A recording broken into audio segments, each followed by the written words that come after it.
آیت 219 لوگ اب سے شراب اور جوئے کے بارے میں پوچھتے ہیں۔ کہہ دو ان دونوں میں بڑا گناہ ہے اور لوگوں کے لیے کچھ فائدے بھی ہیں، لیکن ان کا گناہ ان کے فائدے سے بہت زیادہ ہے، اور وہ اب سے پوچھتے ہیں کہ کیا خرچ کریں۔ کہہ دو جو ضرورت سے زیادہ ہو۔ اسی طرح اللہ تمہارے لیے اپنی آیات واضح کرتا ہے تاکہ تم غور و فکر کرو۔ آیت 220 دنیا اور آخرت کے بارے میں، اور لوگ اب سے یتیموں کے بارے میں پوچھتے ہیں۔ کہہ دو ان کی اصلاح کرنا بہتر ہے، اور اگر تم ان کے ساتھ مل جل کر رہو تو وہ تمہارے بھائی ہیں۔ اللہ فساد کرنے والے اور اصلاح کرنے والے کو خوب جانتا ہے، اور اگر اللہ چاہتا تو تمہیں مشکل میں ڈال دیتا۔ بے شک اللہ غالب اور حکمت والا ہے۔ آیت 221 اور مشرک عورتوں سے اس وقت تک نکاح نہ کرو جب تک وہ ایمان نہ لے آئیں، اور ایک ایمان والی لونڈی مشرک عورت سے بہتر ہے، خواہ وہ تمہیں کتنی ہی پسند ہو۔ اور مشرک مردوں سے اپنی عورتوں کا نکاح نہ کرو جب تک وہ ایمان نہ لے آئیں، اور ایک ایمان والا غلام مشرک مرد سے بہتر ہے، خواہ وہ تمہیں کتنا ہی پسند ہو۔ وہ لوگ تمہیں آگ کی طرف بلاتے ہیں جبکہ اللہ اپنے حکم سے جنت اور بخشش کی طرف بلاتا ہے، اور اپنی آیات لوگوں کے لیے واضح کرتا ہے تاکہ وہ نصیحت حاصل کریں۔ آیت 222 اور وہ اب سے حیض کے بارے میں پوچھتے ہیں۔ کہہ دو یہ تکلیف کی حالت ہے، پس حیض کے دوران عورتوں سے الگ رہو، اور جب تک وہ پاک نہ ہو جائیں ان کے قریب نہ جاؤ۔ پھر جب وہ پاک ہو جائیں تو ان کے پاس اس طریقے سے جاؤ جس کا اللہ نے تمہیں حکم دیا ہے۔ بے شک اللہ توبہ کرنے والوں کو پسند کرتا ہے اور پاکیزگی اختیار کرنے والوں کو پسند کرتا ہے۔ آیت 223 تمہاری عورتیں تمہاری کھیتی ہیں، پس اپنی کھیتی میں جس طرح چاہو آؤ، اور اپنے لیے نیک اعمال آگے بھیجو، اور اللہ سے ڈرتے رہو، اور جان لو کہ تمہیں اسی سے ملنا ہے، اور ایمان والوں کو خوشخبری دے دو۔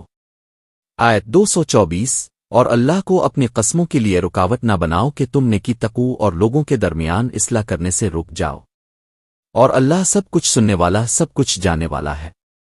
آیت 225 اللہ تمہاری بے ارادہ قسموں پر تمہاری گرفت نہیں کرے گا، لیکن ان باتوں پر گرفت کرے گا جو تمہارے دلوں نے ارادے سے کمائی ہے، اور اللہ بہت بخشنے والا بردبار ہے۔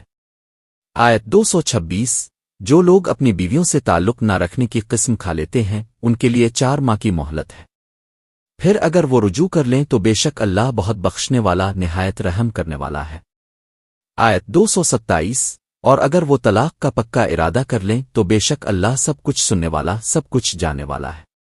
آیت 228 اور طلاق یافتہ عورتیں اپنے آپ کو 3 حیض تک روکے رکھیں، اور اگر وہ اللہ اور آخرت کے دن پر ایمان رکھتی ہیں تو ان کے لیے جائز نہیں کہ اللہ نے ان کے رحم میں جو کچھ پیدا کیا ہے اسے چھپائیں، اور اگر ان کے شوہر اصلاح چاہیں تو اس مدت میں انہیں واپس لینے کا زیادہ حق رکھتے ہیں۔ اور عورتوں کے لیے بھی معروف طریقے کے مطابق ویسے ہی حقوق ہیں جیسے ان پر ذمہ داریاں ہیں، البتہ مردوں کو ان پر ایک درجہ حاصل ہے، اور اللہ غالب حکمت والا ہے۔ آیت 229 طلاق 2 مرتبہ ہے، پھر تو اچھے طریقے سے روک لینا ہے یا بھلے طریقے سے جدا کر دینا ہے، اور تمہارے لیے جائز نہیں کہ جو کچھ تم نے انہیں دیا ہے اس میں سے کچھ واپس لو سوائے اس صورت کے کہ دونوں کو خوف ہو کہ وہ اللہ کی حدود قائم نہیں رکھ سکیں گے۔ پھر اگر دونوں کو خوف ہو کہ وہ اللہ کی حدود قائم نہیں رکھ سکیں گے تو عورت کی طرف سے کچھ دے کر علیحدگی حاصل کرنے میں دونوں پر کوئی گناہ نہیں۔ یہ اللہ کی حدود ہیں، ان سے تجاوز نہ کرو، اور جو اللہ کی حدود سے تجاوز کرے وہی ظالم ہے۔ آیت 230 پھر اگر شوہر نے تیسری مرتبہ طلاق دے دی تو اس کے بعد وہ عورت اس کے لیے حلال نہیں ہوگی جب تک وہ کسی دوسرے شوہر سے نکاح نہ کرے۔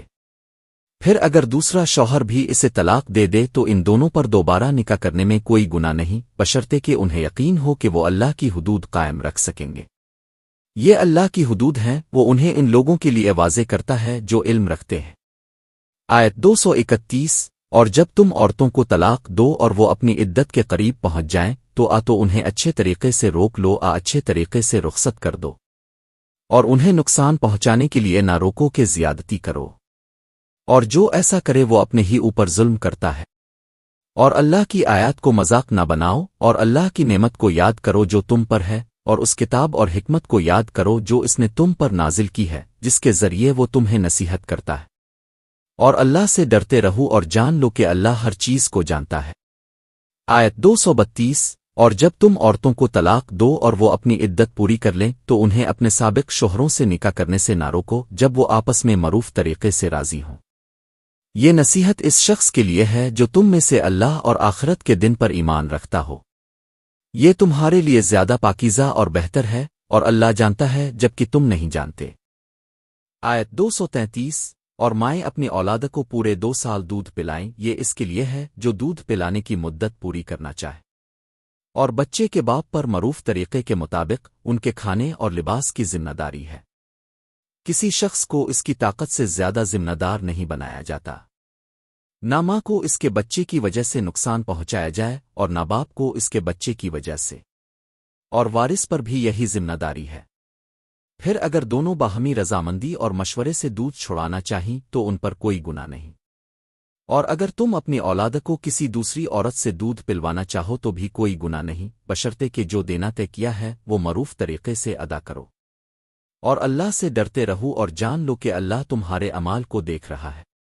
آیت 234 اور تم میں سے جو لوگ وفات پا جائیں اور بیویاں چھوڑ جائیں وہ عورتیں اپنے آپ کو 4 ماہ 10 دن تک روکے رکھیں، پھر جب وہ اپنی عدت پوری کر لیں تو وہ اپنے بارے میں معروف طریقے سے جو فیصلہ کریں اس کا تم پر کوئی گناہ نہیں، اور اللہ تمہارے اعمال سے باخبر ہے۔ آیت 235 اور اگر تم ان عورتوں کو نکاح کا اشارہ دینا چاہو آپ نے دل میں یہ بات چھپاؤ تو تم پر کوئی گناہ نہیں۔ اللہ جانتا ہے کہ تم ان کا ذکر کرو گے لیکن ان سے خفیہ وعدہ نہ کرو سوائے معروف بات کہنے کے، اور نکاح کا پکا ارادہ اس وقت تک نہ کرو جب تک عدت پوری نہ ہو جائے، اور جان لو کہ اللہ تمہارے دلوں کی بات جانتا ہے، بس اس سے ڈرو اور جان لو کہ اللہ بہت بخشنے والا بردبار ہے۔ آیت 236 اگر تم عورتوں کو اس وقت طلاق دو جب نہ تم نے انہیں ہاتھ لگایا ہو اور نہ ان کے لیے مہر مقرر کیا ہو تو تم پر کوئی گناہ نہیں، لیکن انہیں کچھ نہ کچھ فائدہ پہنچاؤ، مالدار اپنی حیثیت کے مطابق اور غریب اپنی حیثیت کے مطابق معروف طریقے سے دینا چاہیے، یہ نیکی کرنے والوں پر حق ہے۔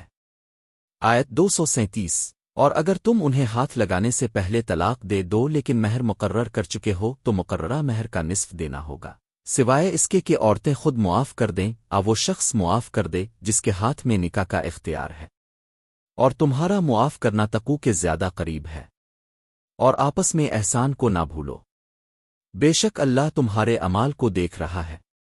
آیت 238 تمام نمازوں کی حفاظت کرو، خاص طور پر درمیانی نماز کی، اور اللہ کے سامنے عاجزی سے کھڑے ہوا کرو۔ آیت 239 پھر اگر تمہیں خوف ہو تو پیدل سواری پر نماز پڑھ لو، پھر جب امن ہو جائے تو اللہ کو اسی طرح یاد کرو جیسے اس نے تمہیں وہ بات سکھائی جو تم نہیں جانتے تھے۔ آیت 240 اور تم میں سے جو لوگ وفات پائیں اور بیویاں چھوڑ جائیں انہیں اپنی بیویوں کے لیے 1 سال تک گھر سے نہ نکالے جانے اور خرچ دیے جانے کی وصیت کرنی چاہیے، پھر اگر وہ خود نکل جائیں تو معروف طریقے سے اپنے بارے میں جو فیصلہ کریں اس میں تم پر کوئی گناہ نہیں، اور اللہ غالب حکمت والا ہے۔ آیت 241 اور طلاق یافتہ عورتوں کے لیے معروف طریقے سے کچھ فائدہ پہنچانا ہے، یہ پرہیزگاروں پر لازم ہے۔ آیت 242 اسی طرح اللہ تمہارے لیے اپنی آیات واضح کرتا ہے تاکہ تم سمجھو۔ آیت 243 کیا تم نے ان لوگوں کو نہیں دیکھا جو موت کے خوف سے اپنے گھروں سے ہزاروں کی تعداد میں نکلے تھے؟ اللہ نے ان سے کہا مر جاؤ، پھر انہیں زندہ کر دیا۔ بے شک اللہ لوگوں پر بڑا فضل کرنے والا ہے، لیکن اکثر لوگ شکر ادا نہیں کرتے۔ آیت 244 اور اللہ کی راہ میں لڑو اور جان لو کہ اللہ سب کچھ سننے والا سب کچھ جانے والا ہے۔ آیت 245 کون ہے جو اللہ کو اچھا قرض دے کہ اللہ اسے اس کے لیے کئی گنا بڑھا دے، اور اللہ ہی رزق کو کشادہ کرتا اور تنگ کرتا ہے، اور تم اسی کی طرف لوٹائے جاؤ گے۔ آیت 246 کیا تم نے موسیٰ کے بعد بنی اسرائیل کے سرداروں کو نہیں دیکھا جب انہوں نے اپنے نبی سے کہا ہمارے لیے ایک بادشاہ مقرر کر دو تاکہ ہم اللہ کی راہ میں لڑیں؟ نبی نے کہا کیا ایسا تو نہیں ہوگا کہ جب تم پر لڑائی فرض کی جائے تو تم لڑنے سے انکار کر دو؟ انہوں نے کہا ہم اللہ کی راہ میں کیوں نہ لڑیں گے جبکہ ہمیں اپنے گھروں اور بچوں سے نکال دیا گیا ہے۔ پھر جب ان پر لڑائی فرض کی گئی تو چند لوگوں کے سوا سب پیچھے ہٹ گئے، اور اللہ ظالموں کو خوب جانتا ہے۔ آیت 247 اور ان کے نبی نے ان سے کہا اللہ نے تمہارے لیے طالوت کو بادشاہ مقرر کیا ہے۔ انہوں نے کہا اسے ہم پر بادشاہی کیسے مل سکتی ہے جبکہ ہم اس سے زیادہ بادشاہی کے حقدار ہیں اور اسے مال کی بھی فراوانی نہیں دی گئی؟ نبی نے کہا، اللہ نے اسے تم پر منتخب کیا ہے اور اسے علم اور جسمانی قوت میں وسعت عطا کی ہے، اور اللہ اپنی بادشاہی جسے چاہتا ہے دیتا ہے، اور اللہ بڑی وسعت والا سب کچھ جانے والا ہے۔ آیت 248۔ اور ان کے نبی نے ان سے کہا، اس کی بادشاہی کی نشانی یہ ہے کہ تمہارے پاس وہ صندوق آئے گا جس میں تمہارے رب کی طرف سے سکون ہوگا، اور اس میں موسیٰ اور ہارون کے خاندان کی چھوڑی ہوئی کچھ چیزیں ہوں گی، اسے فرشتے اٹھائے ہوئے ہوں گے۔ اگر تم ایمان والے ہو تو اس میں تمہارے لیے بڑی نشانی ہے۔ آیت 249۔ پھر جب طالوت لشکر لے کر روانہ ہوا تو اس نے کہا، اللہ تمہیں ایک دریا کے ذریعے آزمائے گا، جو شخص اس کا پانی پیے گا وہ میرا ساتھی نہیں، اور جو اسے نہ چکھے وہ میرا ساتھی ہے، مگر جو اپنے ہاتھ سے ایک چلو لے لے تو اس پر کوئی حرج نہیں۔ پھر ان میں سے تھوڑے لوگوں کے سوا سب نے اس کا پانی پی لیا۔ پھر جب وہ اور اس کے ساتھ ایمان والے دریا پار کر گئے تو کچھ لوگوں نے کہا، آج ہم جالوت اور اس کے لشکر کا مقابلہ نہیں کر سکتے۔ لیکن وہ لوگ جو یقین رکھتے تھے کہ انہیں اللہ سے ملنا ہے، انہوں نے کہا، کتنی ہی چھوٹی جماعتیں اللہ کے حکم سے بڑی جماعتوں پر غالب آئی ہیں، اور اللہ صبر کرنے والوں کے ساتھ ہے۔